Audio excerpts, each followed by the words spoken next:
Hello, we are Geeks Assembled and we have gathered here once again today. We've got a lovely lot today and we are going to talk about the very first episode of Gimme Gimme Gimme.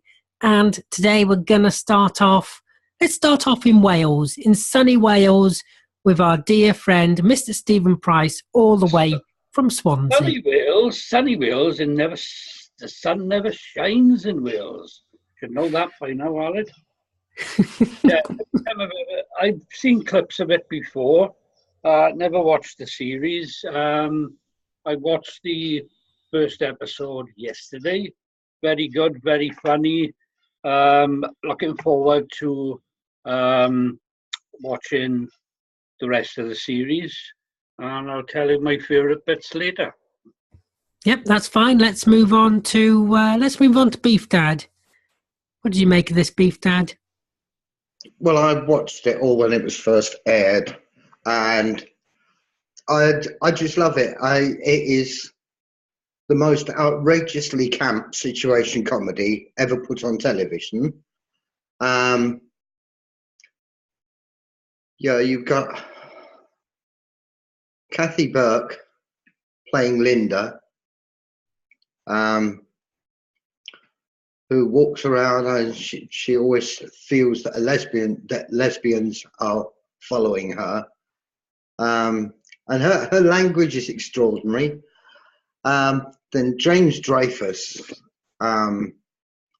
playing Tom, who is, he's just incredibly camp. And he's totally out, and he's just absolutely mental in it. He really is. He's just so good. But of course, the landlady, Beryl, always amuses me in it. And I don't feel that you got enough of her in the first episode. But Beryl, the landlady, she's an ex-prostitute, and she's quite proud of it. Of course, you've got the crazy couple who are about to move in downstairs, and that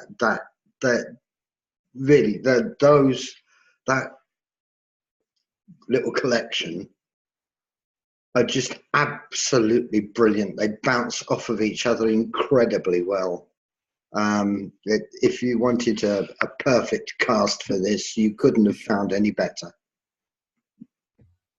And let's go to Lee. What did you make of this, Lee? Because you've seen them all before. Oh yeah, I've got them all. I watched them when they were first broadcast. This is a good opening, pilot episode of a series what only lasted 3 seasons, shall we say? But the pairing of James Dreyfus and Kathy Burke, they just work so well together. You can see that they're having fun doing it, and if they're having fun on screen, you enjoy it more. And from the beginning to the end of it, and as Beef Dad said, Beryl is a brilliant character. If you want to take some advice from an old retired prostitute, it's. I think I said to Stephen Price earlier today that it's a sort of similar writing. I know it's not the same person who wrote this, but it's similar writing to The Young Ones and Bottom. That sort of comedy, and it's so outrageous. They got away with murder on Gimme Gimme Gimme.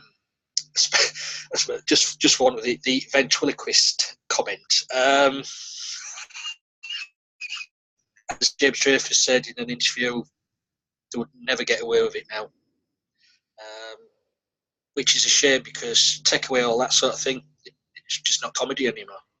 Yeah, it's a good 25 minutes of just pure surreal comedy.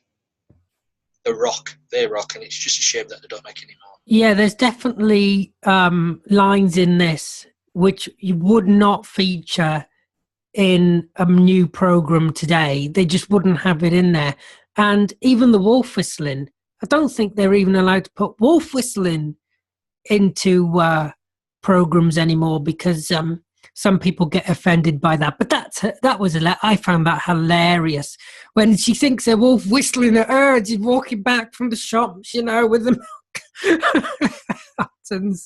Oh, that was hilarious. Let's go to Alex and Susan, see what they made of this. But first, have you seen it before since you're from across the pond? Have you heard of Gimme Gimme Gimme?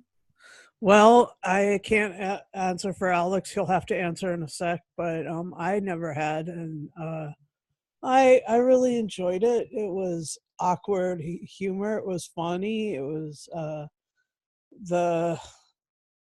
her roommate, Kathy Burke's roommate, was James Dreyfus, I think it was. I mean, I've heard his work in a lot of different things, and he does stuff all over the things that I'm interested in. But he was so flamboyant, so flaming, and he was funny. He was great to and she, Kathy Burke, like, I really love her comedy and her styling and stuff, and so Gimme Gimme Gimme was like that plus this, and it was a great mixture of that. And so I know that the writers were I mean, they shamelessly stole from AbFab, so maybe they actually worked on AbFab, but I'll talk about that more later.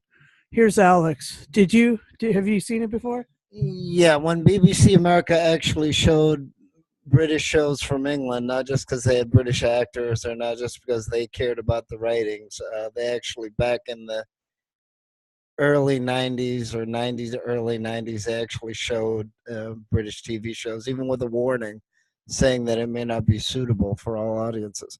I mean, politically correct is good if you're trying to be sensitive and you don't want to use slurs or derogatory slurs. However, the other issue that it ruins the comedy and other things is how much negative side can you show of somebody? I mean, everybody has a positive things that they say and negative things that they say. And of course, thankfully, I started cutting down on my roommates. But back in the 90s when I was younger, you're going to have roommates say things like that to you more than once in a while. Of course, for the TV show, you can tell these two are arrogant. They think they're very sexy. They think they're very hip. And you can see that they're not. I mean, this is one of the explanations, just like Friends and just like Seinfeld. They might have certain people that put up with them or like them, but sometimes that's bad. Sometimes that's actually a bad thing if you're constantly hanging around the exact same person. And if you do it too much, that either means that something's going on that you're not resolving, or nobody else can stand you. And so, as we know, spoilers, if you watch the rest of the series, you can tell that, they have a very limited circle of half friends or pseudo friends. And of course, it is ironic, just like Friends and especially Seinfeld, that at the end, they're stuck with a very small clique and they really don't end up in the best situation. So that's the other thing about comedy and even drama. If you show everybody in a good light, then what story do you have to tell? And if you show everybody in a good light, then it may not be reflective of real life, because you have positive, you have negative. You have some people that are jerks. You have some people that are, one-track mind, egocentric, egotistical. And if you go too far and make everything politically correct, you can't illustrate that. Yeah.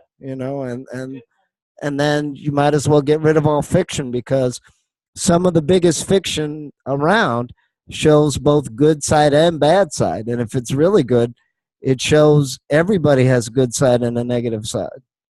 So if you're too politically correct, then everything is going to be very narrow. It's not going to be two-dimensional or even three-dimensional. And that's one of the reasons why I did like a lot of shows in England, was because they weren't forced to be pleasing everybody, to be quote unquote family audience. And now with the political correctness of the last 29 years, you know, that might be the only reason why Friends and Seinfeld is any good at all, because they show negative sides of the characters. So I did enjoy the show.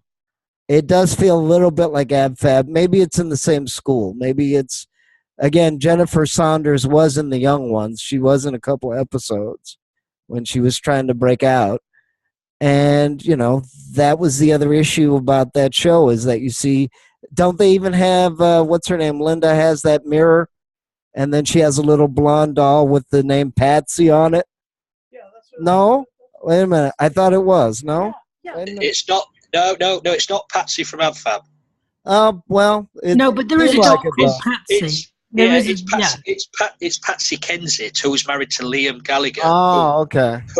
Who she's Yeah. kissing the photographs. Yeah, of. the kissing Okay. Wait a photographs at the minute. beginning. Yeah. So okay. So I apologize. However, interesting fact: in the '90s, I actually did meet a few people that went to school with Patsy Kensit, her name, and they actually said that they thought she was a little arrogant and pompous.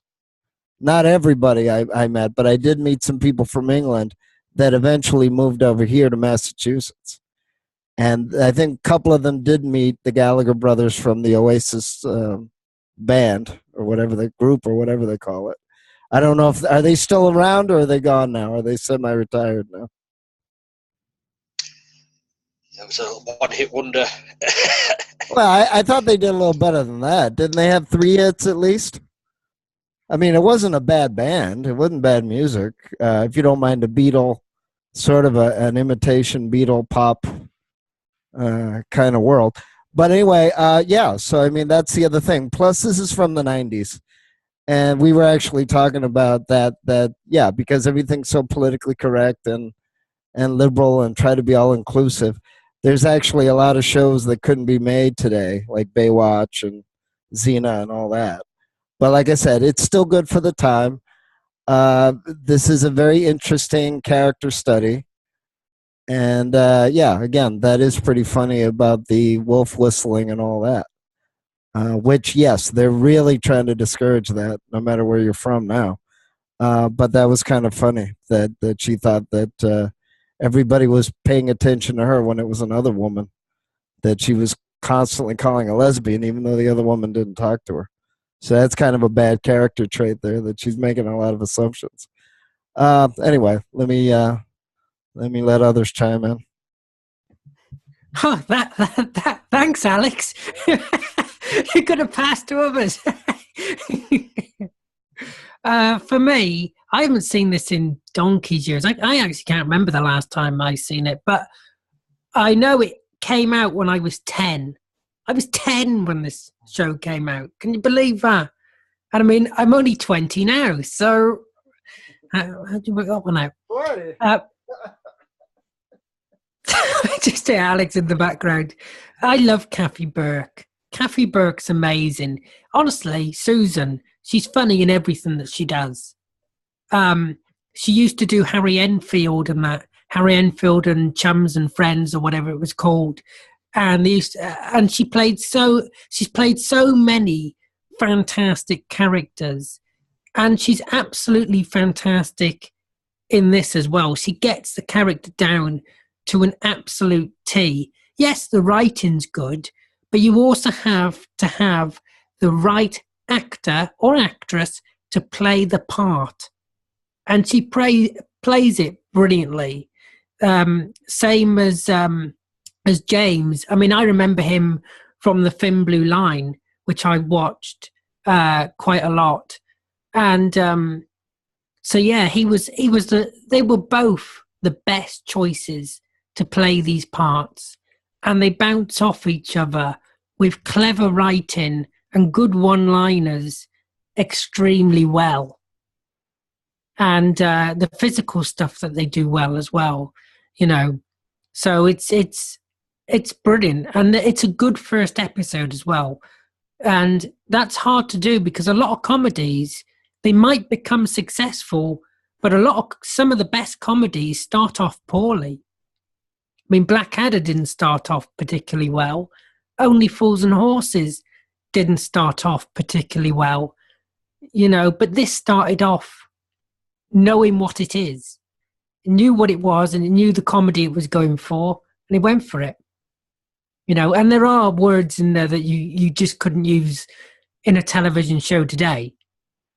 So let's go to favourite moments. Stephen Price, you had some.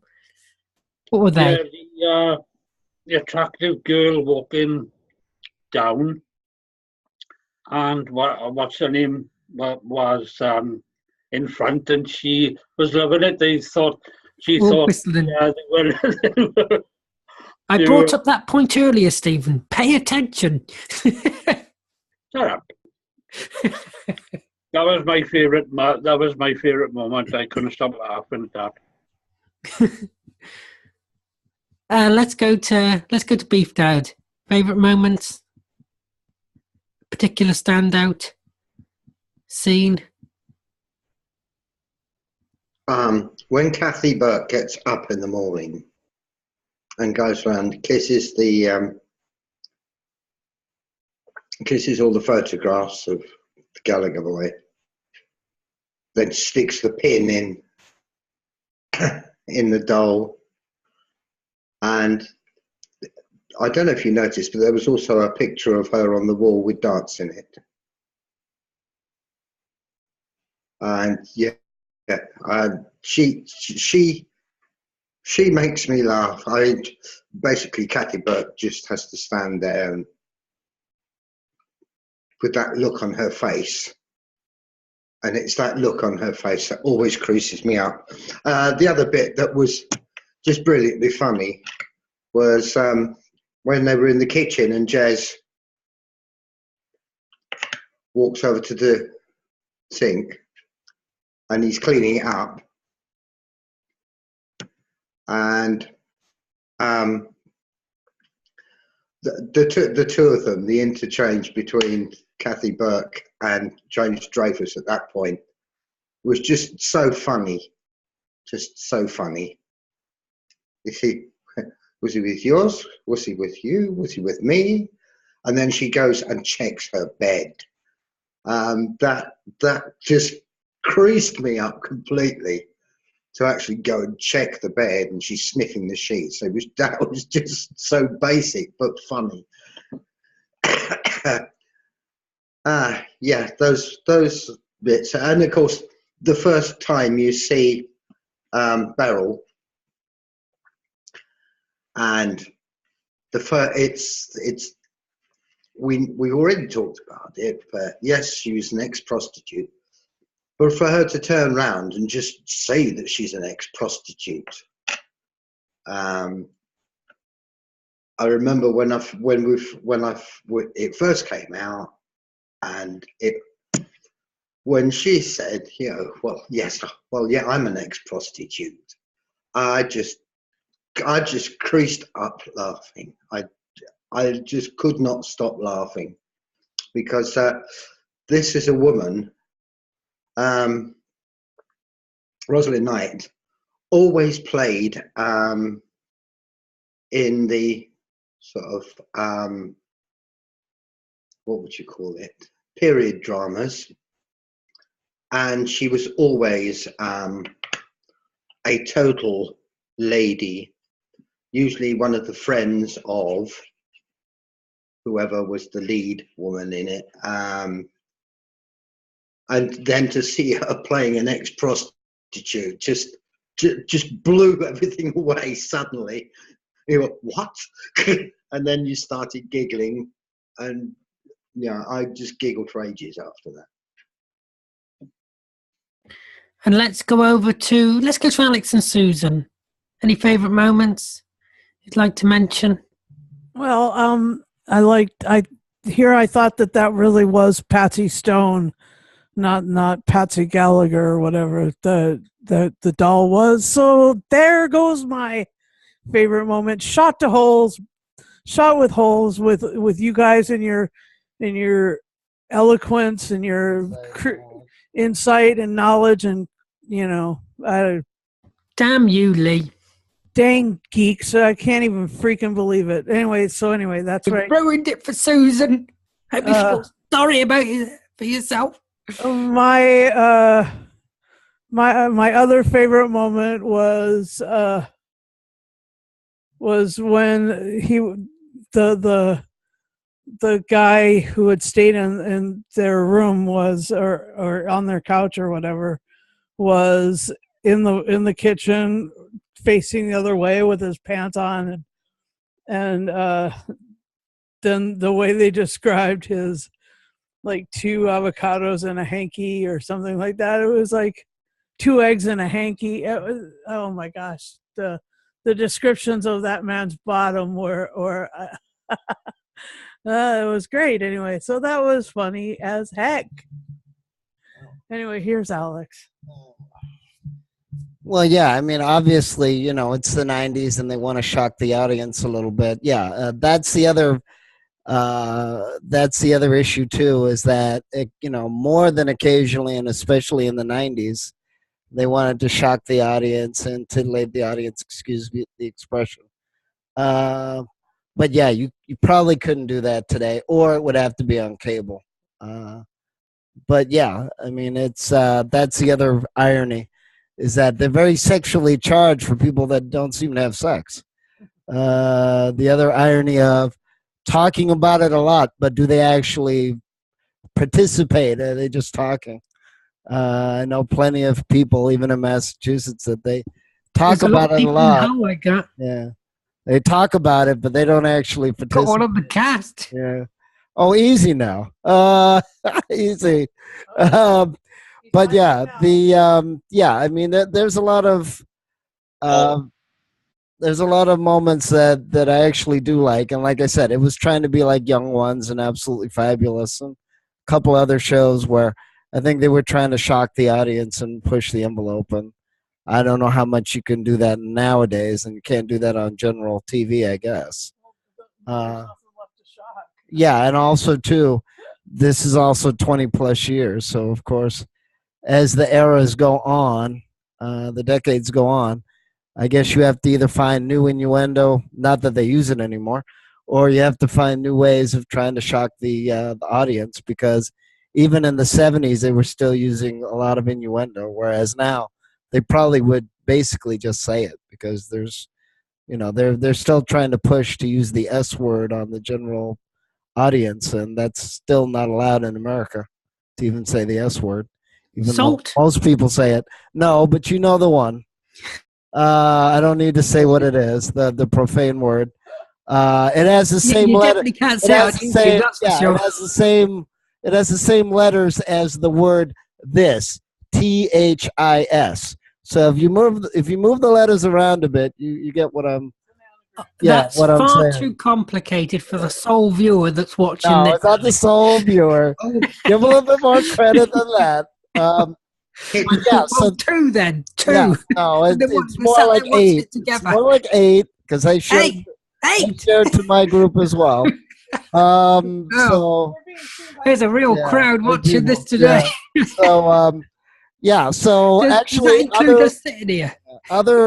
there's actually later on in the series where I actually like it better. But I did like I don't know if that was exactly the end, because I know sometimes Absolutely Fabulous and Gimme Gimme Gimme would end without showing a lot of credits of when they were playing that game at the door.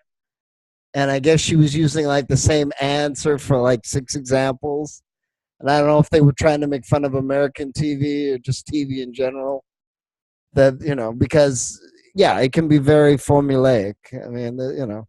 So that I also liked. I also liked the part in the store as well. And there was other American TV shows in the 90s that were making fun of, you know, shopping in the supermarket and all that.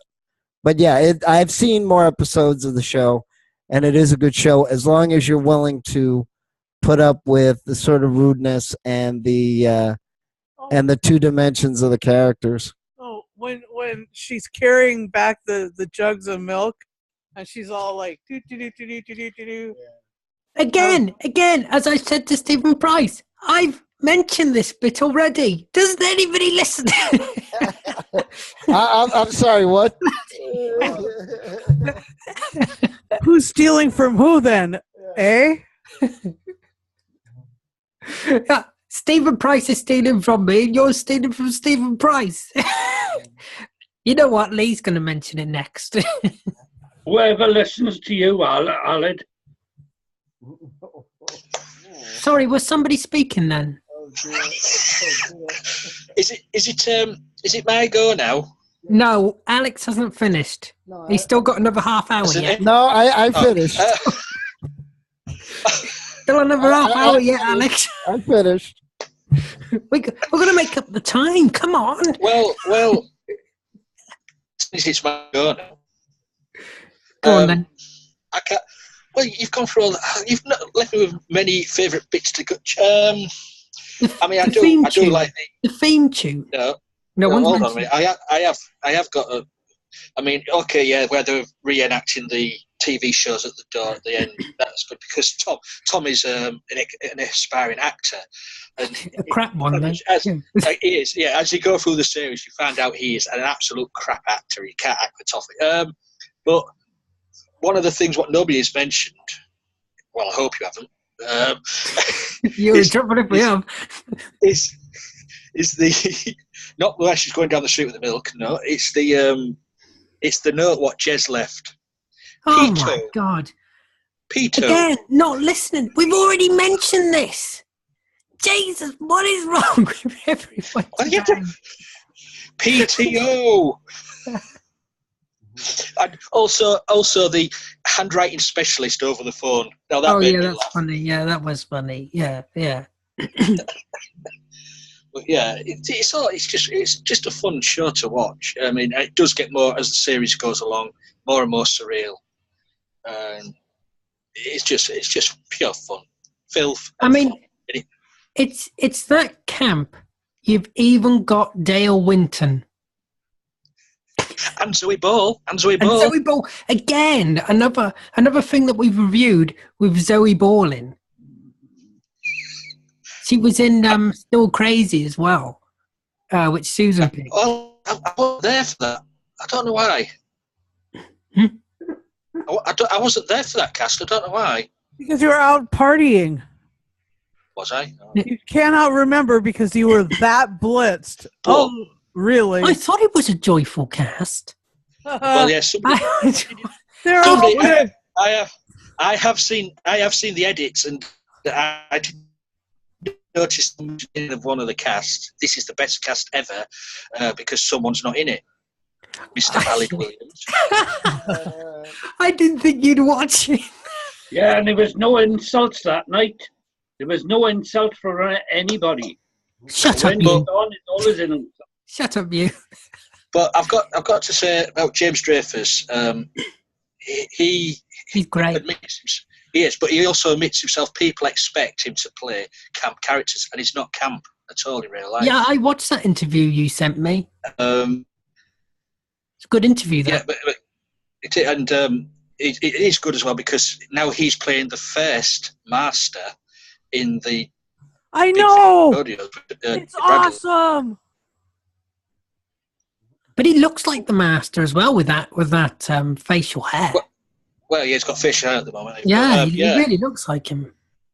But that sign of a good actor to go from that extreme of campness to menacing in that sort of thing. So he is a very good actor, and he's not used enough, in my opinion. Well, he was in the Sarah Jane Adventures. Yeah, but TV-wise, film-wise, he's just not used enough. No, because all these, like he says, all these producers see him as camp, see him as that one character. Oh, if you book him, you're going to get that camp character. You're going to get PC goodie. Yeah. I don't think it helped that he killed off my hero. Yeah, because let's be honest, he did, didn't he? He did. After that, he killed. Yeah, but he was only doing what he was told to do. Yeah, that wasn't his fault, but yeah. And as for Kathy Burke, she's given up acting anyway. And I can't believe that. She needs to go back. She's too good. She's too good. She's one of the finest comedy actors that we have. She's just hilarious. She, like Beef Dad says, she just has to stand there and you're already in fits of laughter. So what is she doing now? She produces and directs. Oh, so she doesn't want to act anymore. Oh, well, hey, she's been behind the camera. Well, I mean, she is talented, so hopefully maybe... Oh, she's brilliant. You should see her in other stuff. She's absolutely great. She needs to get into Doctor Who. I'll tell you something. She is a very good straight actress as well. If you ever see the film Nil By Mouth with Ray Winston in it, that is very, very harrowing film, that, and she's very good in it. I know she's good friends with Paul O'Grady. Oh, well, everything's all right with the world then, isn't it?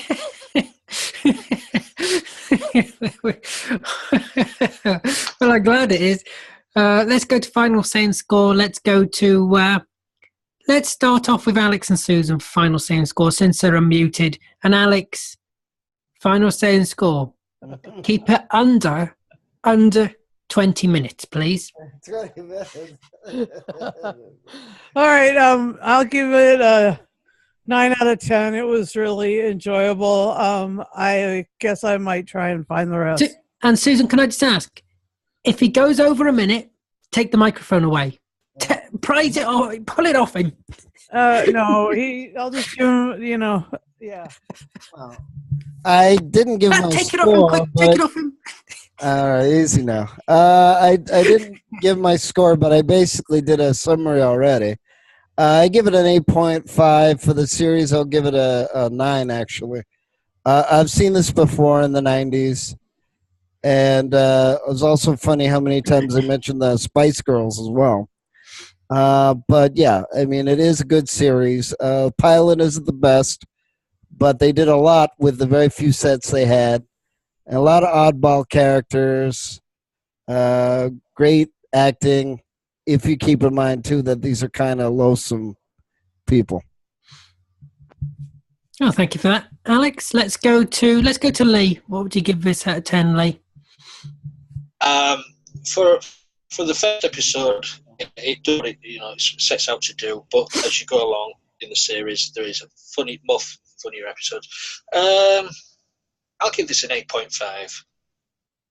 And let's go to Beef Dad. What about Susan? Yeah, Susan Bean. Yeah, Susan Bean. Yeah. Have you? She gave it a 9. Yeah. Did she? Yeah, she gave it a 9. Oh, that. Yeah, nobody really ever listens to me. Today. Yeah. What is with everybody not paying attention today? Sorry, but I give up. brain was in another place at the time. Because I thought to myself, I know I'd seen Kathy Burke in something recently. I mean, she did a TV series in 2017. She played Mrs. Grizzlesniff in School of Roars. She was in Ab Fab the movie in 2016. Yep. So yeah, she is still working. She's still working. She's doing films. She's still doing television. Yeah, but can I just add, everybody was in the Ab Fab film that's ever been in existence. Yeah, I'm surprised we weren't invited to it. She also did a TV series in 2016. But yeah, the first episode of a comedy series, if it grabs you the way this grabs you, so that you want to watch the rest of it, it's just brilliant. So for me, it gets a 99.99%. Wow, so you were pretty grabbed. I was totally grabbed.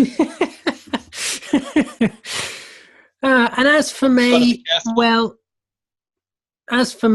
I enjoy it. It's a good series. This is a very good first episode, and I really like it. Kathy Burke's amazing. The rest of the cast are amazing. And Lee's waggling about his finger. What's the matter, Lee? It's Steve Price now. I'm afraid Stephen Price has been put on the naughty step. Oh, it's a pity. Isn't it? I think we should find out what he said if he hasn't already gone, because I don't remember. Oh, don't tell me your brain's in another place too. Let's go to Stephen Price. Very funny for the first time I seen it. The two main characters bounce off each other, and I'm looking forward to watching the rest of the series. It gets 8 out of 10 from me. And for me, I'm going to give it an 8.5. Like I say, it's a good first episode, but there are funnier episodes as the series go on. This is only the first one. So yeah, it gets an 8.5. Tell us below what you think of Gimme Gimme Gimme. Have you ever seen it before? Tell us what you think. I'd like to thank everybody here for joining me. I'd like to thank you for watching, you lone viewer. Nothing else to do in your life. Look after yourself, take care, and we will see you next time.